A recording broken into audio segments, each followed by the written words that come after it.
everyone, and welcome to our channel. And today I'll be reading a multi-character expositioner by me. So let's get into it. Scaramouche. When someone had threatened to hurt you before, he was very angry, and actually he had almost ended them right then and there. You remember the scene perfectly, and the way it had unfolded before your eyes, and with the details that he said. Once you got back home, it all made much more sense. You were standing around in the way of someone's carriage, and instead of them just warning you lightly, the guy had gotten off, and it was true you were not paying attention to your surroundings. Your head may have been in the clouds, but this was undeserved because the next thing the guy does is get down and he shoves you. And Scaramouche, he never wanted to hurt someone so bad in his entire life.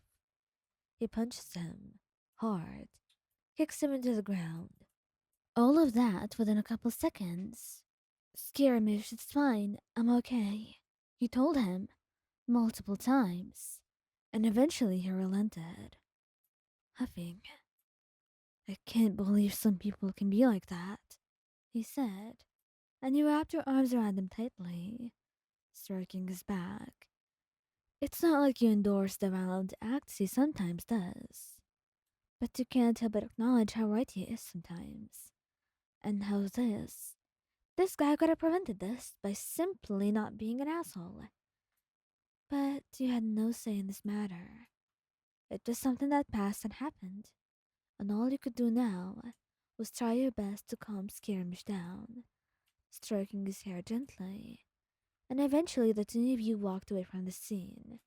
Of course, not without Scaramouche giving that man one last nasty look before the two of you go away. He's truly disgusted with people like him, and if he could, he would hit him.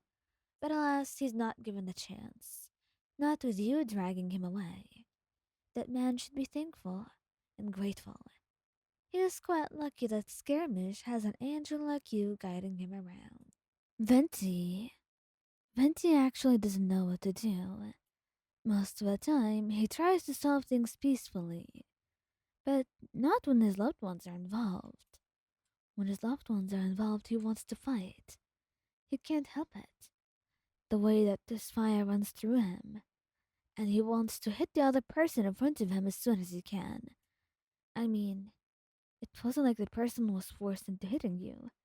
It was more like this person was a bastard of sorts, and you were defenseless in the situation. Yes, you could hit them right back. But why would Vince even wait for that when he was standing right there?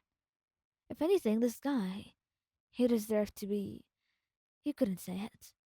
There were many words he wanted to say, many colorful ones, but ones he could not say them. He tried to be calm, and then, before he knew it, Venti and the guy who had bothered you seconds ago were no longer in your sight, and you knew it was his doing. And somewhere very far away on an island, this guy is being dangled over a cliff. You will never hit Wayan again, or anyone for that matter.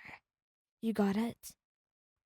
And the guy is trembling, peering for his life as he nods, very quickly. Of course, I would never dream of it. And Venti makes a move of letting him fall, before floating him up again in the sky, all the way back to Mondstadt. Of course, not in the city right away, but he gives him a look of disgust before going back to your side again, and you wrap your arms around him, giving him a look. Did you hurt anyone, Venti? No, not at all. You know I would never do that, he says innocently. But you knew him very well, and it wasn't like he could trick you. However, you knew he did not hit the guy, so you just sighed, wrapped your arms around his neck, before pulling him down into a kiss. No matter what he did, you would always love him. Perhaps you would always be weak for him like that. It was something you could not quite help or fight against. and that was the power of your love. Xiao. Xiao does not like to engage with people as much as he can. He avoids them. To him, you're the only one worth talking to, and worth making the effort with. Of course, there's also the part of him not wanting to harm them unnecessarily. But you made him trust you, that you will not let that happen. And so far, it hadn't. But he didn't think that you would have to watch someone hurt you. He thinks it's going to destroy him. That sight. Maybe from anger, sadness, worry, or all three. Because there are so many thoughts going on through his head, faster than he can just make sense of them, that the first thing he does is slap him hard. What do you think you're doing? And before the man who had hit you can get any other word out, he hits him again and again until people are gathering and watching, and the guy's begging to be forgiven. And then he looks to you like you're the only person in the entire world. Do you want me to forgive him, Moyan? Do you want me to let him go? Spare him? Or do I just finish it off here? Whatever you want, I will do. And it's your choice then. And of course, you don't think someone should lose their life over a petty disagreement, even if it did end up physical. And you're quite sure he learned his lesson by now. So you just nod, wrapping your arms around Scaramouche and telling him he didn't need to escalate further. And although he doesn't like the idea of that guy not getting the punishment he deserves, he nods, letting out a silent sigh and giving him a look of disgust.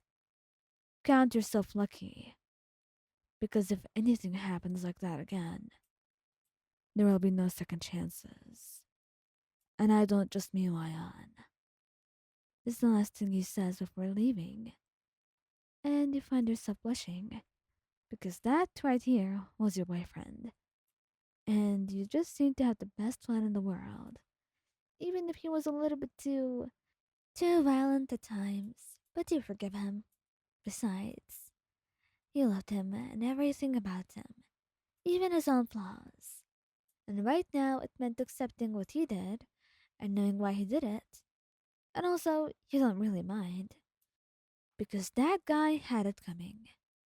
And right now, you are going to have dinner outside and forget about all of this.